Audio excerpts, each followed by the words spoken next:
Ahojte,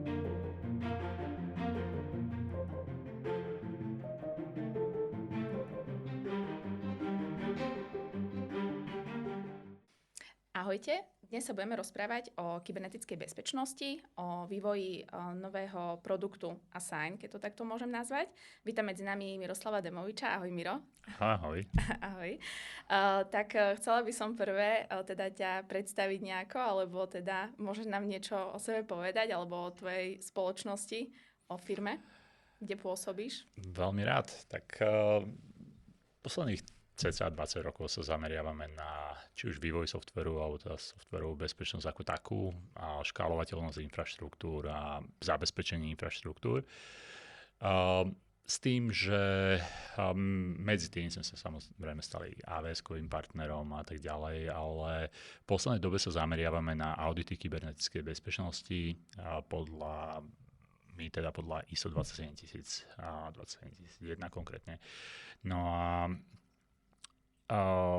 to je teraz taká tá vlastne oblasť, či už v štátnej alebo v súkromnom sektore, teda, do ktorých sa tak trošku vrtame a v ktorých sa pohybujeme. Takže to je taká tá naša špecializácia. OK, super. Tak v podstate by si nám vedel aj na začiatku povedať niečo o teda danom produkte Assign, ak to tak môžem nazvať, a vlastne aj ako vznikol celý ten nápad tohto. Určite. No, v rámci toho, ako prechádzame rôzne spoločnosti alebo organizácie, tak bolo veľmi evidentné, že spoločnosti majú s ISOM, alebo teda či už aj s ISOM, alebo s rôznymi inými frameworkami, ktoré sa zameriavajú na kybernetickú bezpečnosť, tak problém celý ten framework poňať, čiže dostatočne ako keby zabezpečiť to, aby ten zber tej evidencie v rámci toho projektu, prípadne vyhodnocovanie rizík a tak ďalej, bolo dostatočné a vlastne, aby to malo tie benefity pre danú spoločnosť. No a na základe tohto sme teda prišli s takým nápadom, že by sme vytvorili riešenie, vďaka ktorému by to bolo oveľa jednoduchšie pre tieto spoločnosti, aby vlastne celý ten framework správovali, aby veľmi ľahko a transparentne vlastne ich zamestnanci vedeli, čo v ktorom momente majú spraviť.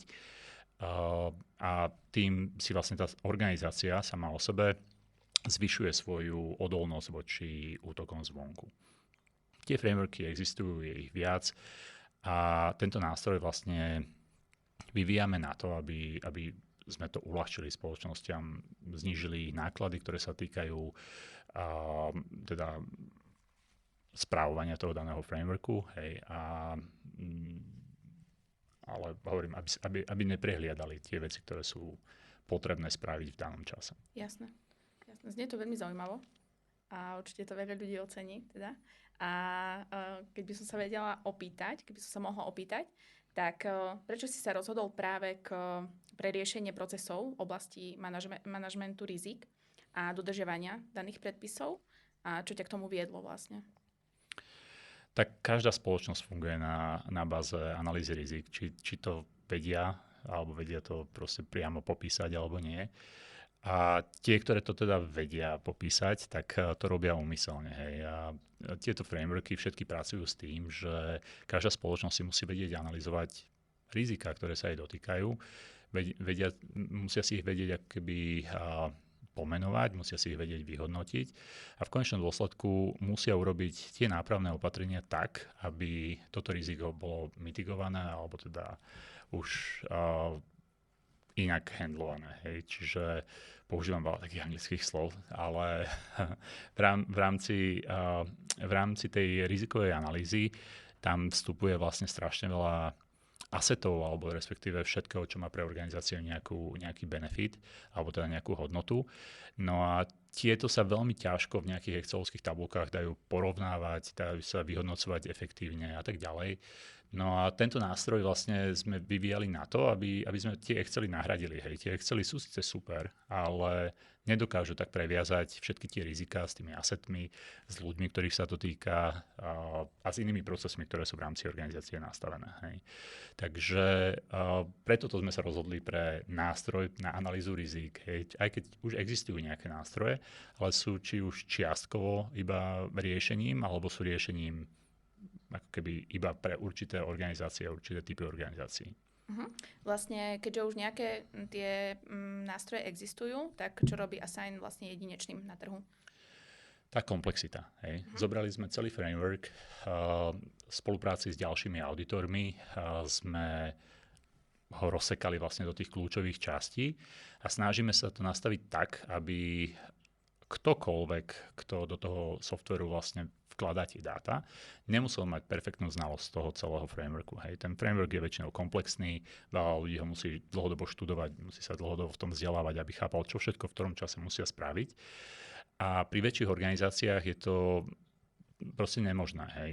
Väčšinou tá znalosť je vo veľmi malom okruhu ľudí a to je nedostatočné. Hej. My potrebujeme vlastne vzdelávať celú organizáciu, ale jedna vec je vzdelávať organizáciu o tom, že takýto nejaký framework je, ale ak má niekto povinnosť ako keby zabezpečiť tie čiastkové veci, tak ich musí zabezpečiť v správnom čase, v správnej kvalite a proste dodať ich. Ale opäť vo veľkých organizáciách by to niekto musel zosumarizovať a ten musí mať zase veľmi dobrú znalosť.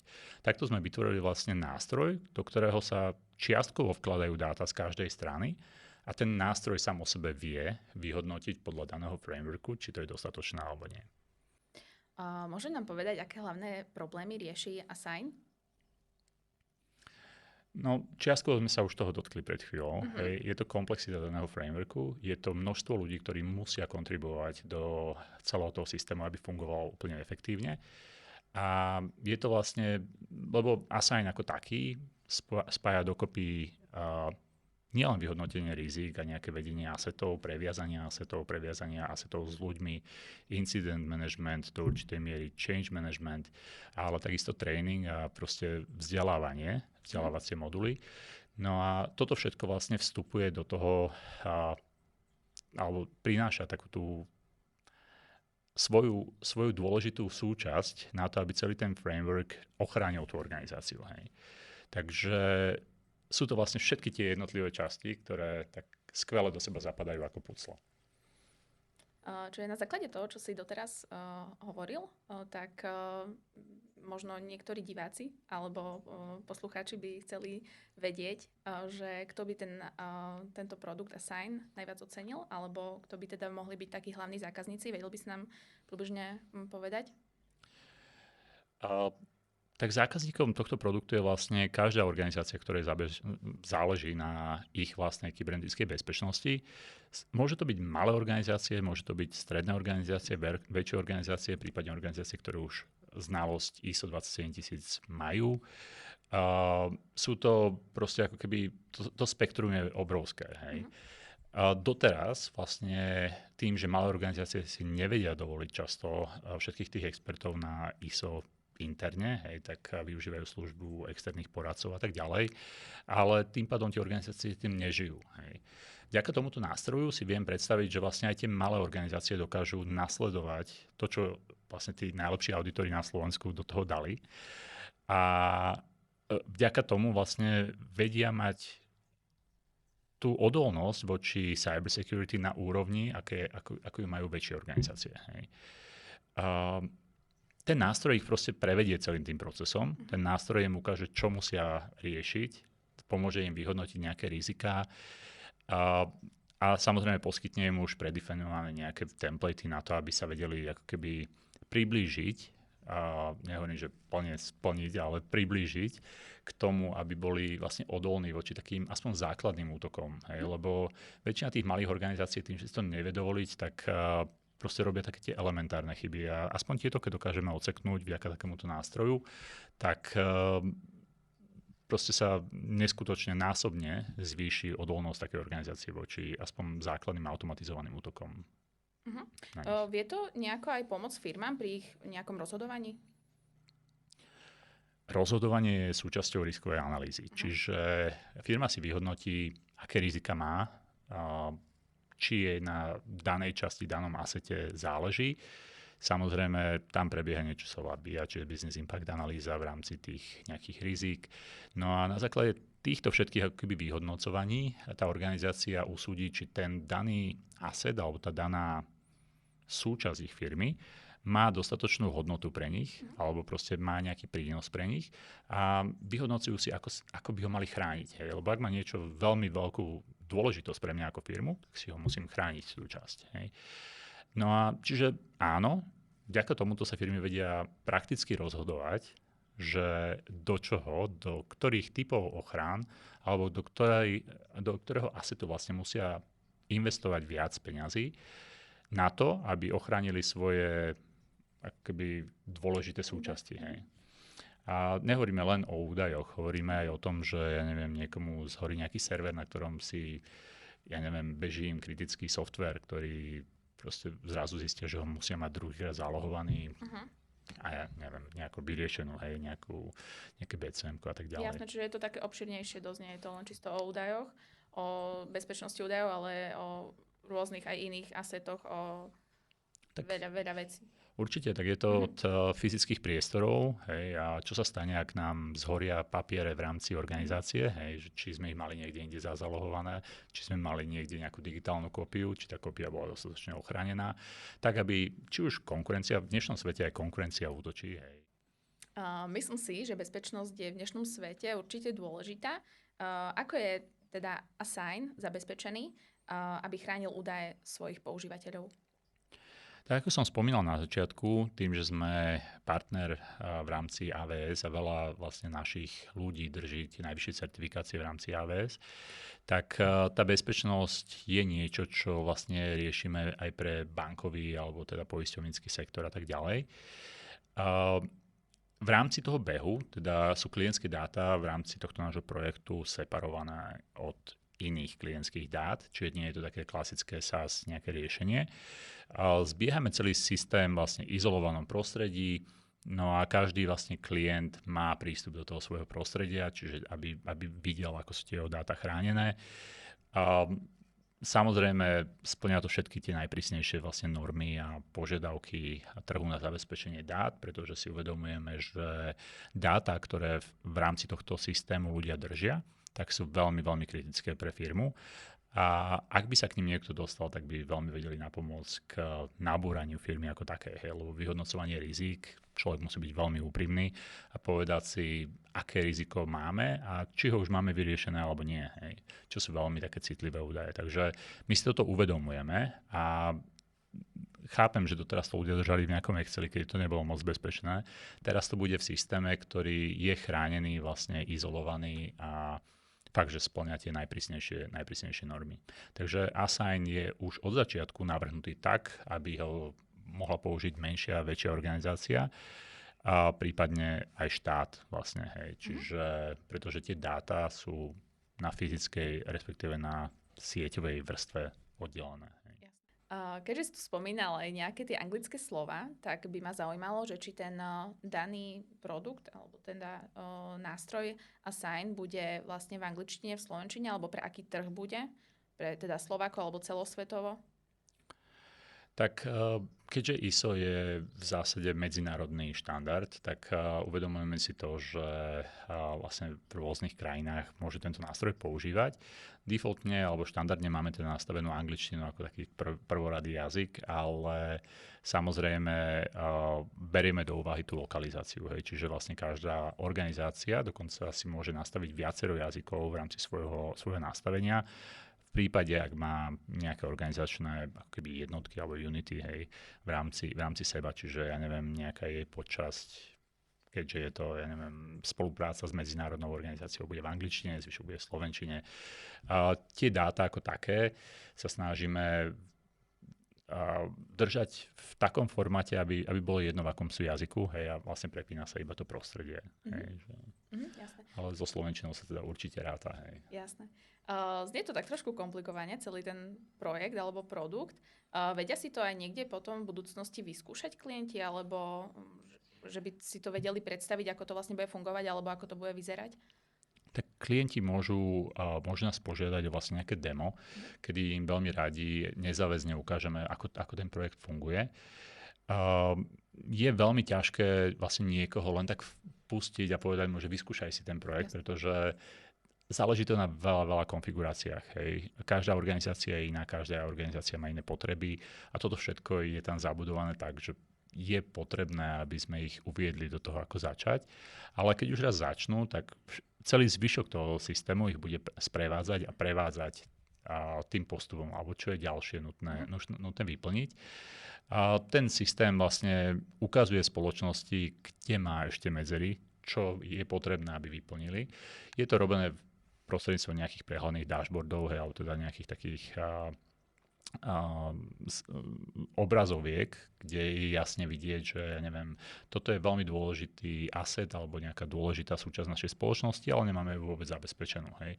Čiže toto všetko je veľmi prehľadne viditeľné. Prípadne vlastne aj vyhodnotenie nejakých rizik je vlastne nejaké scoring a všade sa drží archív, vlastne ako keby verziovanie, alebo ako by som to nazval, tak aby vlastne o žiadne dáta ten človek neprišiel, ale aby videl vývoj v čase. Hej, pretože to je pre nás veľmi, veľmi také podstatné, že dáta sa neprepisujú, ale sa vyvíjajú v čase. A aj tie vzťahy vlastne medzi jednotlivými asetmi alebo teda súčasťami organizácie sa tiež vyvíjajú v čase. Hej. Ľudia prichádzajú, ľudia odchádzajú, kupujeme nové počítače, stávame nové projekty. Hej.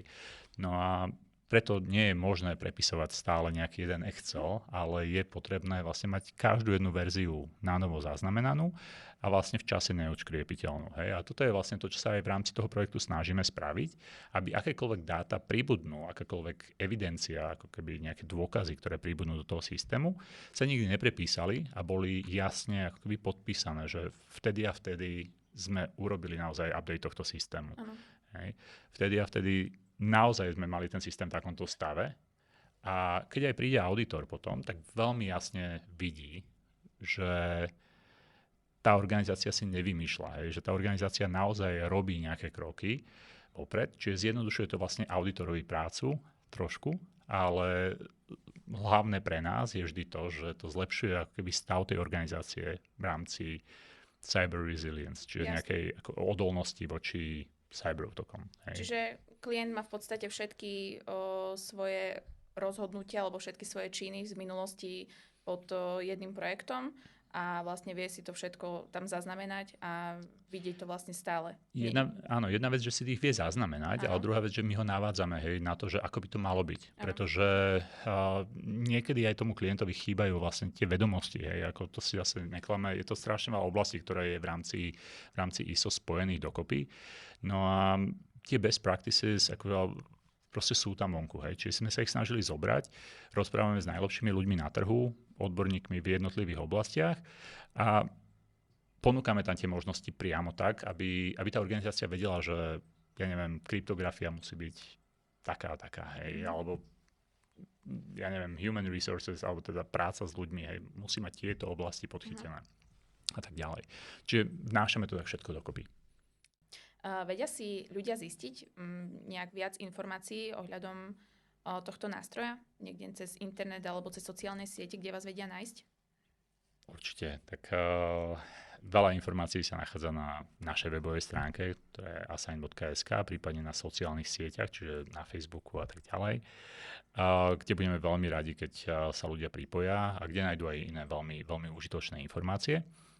Vedia sa cez tú stránku samozrejme si aj požiadať teda o to demo, kde im veľmi radi ukážeme alebo teda vysvetlíme viac o tom, ako im to môže pomôcť. A tak, ako som hovoril aj predtým, nezávisí na veľkosti organizácie, pretože každá tá organizácia má trošku iné problémy, ale v zásade sa snažíme vyriešiť stále to isté. Takže budeme veľmi radi, ak nás budú kontaktovať. Vedel by si nám teda predstaviť aj nejaké to pozadie ohľadom vývoja softvéru, alebo kto sa na tom podieľal, developeri alebo... Tak za vývojom softvéru teda Assign stojí Evolution. Evolution je spoločnosť, ktorá posledných 21 rokov už momentálne vyvíja veľké aplikácie pre rôzne typy spoločností na londýnskom trhu. Je to spojenie vlastne veľmi šikovných developerov, je to spojenie veľmi, veľmi šikovných softwarových architektov, prípadne bezpečnostných nejakých analytikov alebo proste QA a tak ďalej. Čiže vlastne vieme si interne zastrešiť všetky oblasti vývoja softwaru a snažíme sa využiť skúsenosti, ktoré sme za tých 21 x rokov, 21 rokov, a získali teda či už z bankového, poisťovníckeho alebo iných sektorov, hej, čiže robili sme fakt, že v rôznych sektoroch. A vyvíjali sme aplikácie, ktoré často využívajú teda v poslednej dobe samozrejme AI, robili sme na nejakých blockchainoch a tak ďalej. Čiže snažíme sa vlastne všetky tieto skúsenosti spojiť, využiť tie najlepšie časti, ktoré tie jednotlivé ako keby veci, ktoré sme sa naučili v histórii, mali v sebe a spojiť ich do takého nejakého unikátneho a veľmi kvalitného riešenia. Samozrejme do tohto potom vstúpili auditori, títo veľmi šikovní auditori, ktorých sme našli a ktorí vlastne vniesli do toho zase ten know-how tej domény, hej, alebo tej oblasti zabezpečenia, hej, alebo teda nielen technického zabezpečenia, ale aj ako keby zabezpečenia alebo auditov, hej, bezpečnostných auditov. Takže chceme, aby vlastne všetky tie súčasti do seba tak zaklikli a priniesli fakt, že tie benefity pre tú organizáciu, ktorá tento nástroj bude používať a ktorá sa fakt môže spoľahnúť na to, že ten nástroj je dostatočne bezpečný a vie im ako keby spoľahlivo pomáhať smerom dopredu. Dobre, tak znelo to veľmi zaujímavo. Veľa som sa dozvedela o danom projekte. Dúfam, že o ňom budeme ešte veľa počuť. A teda určite sa pozriem aj na tie informácie na sociálne siete aj ja.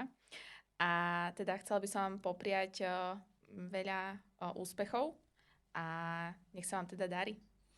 Ďakujem. A ja ďakujem. Tak dúfam, že ste si niečo z tohto zobrali aj vy a to bol Miroslav Demovič. Ďakujem veľmi pekne za rozhovor. Ďakujem veľmi pekne.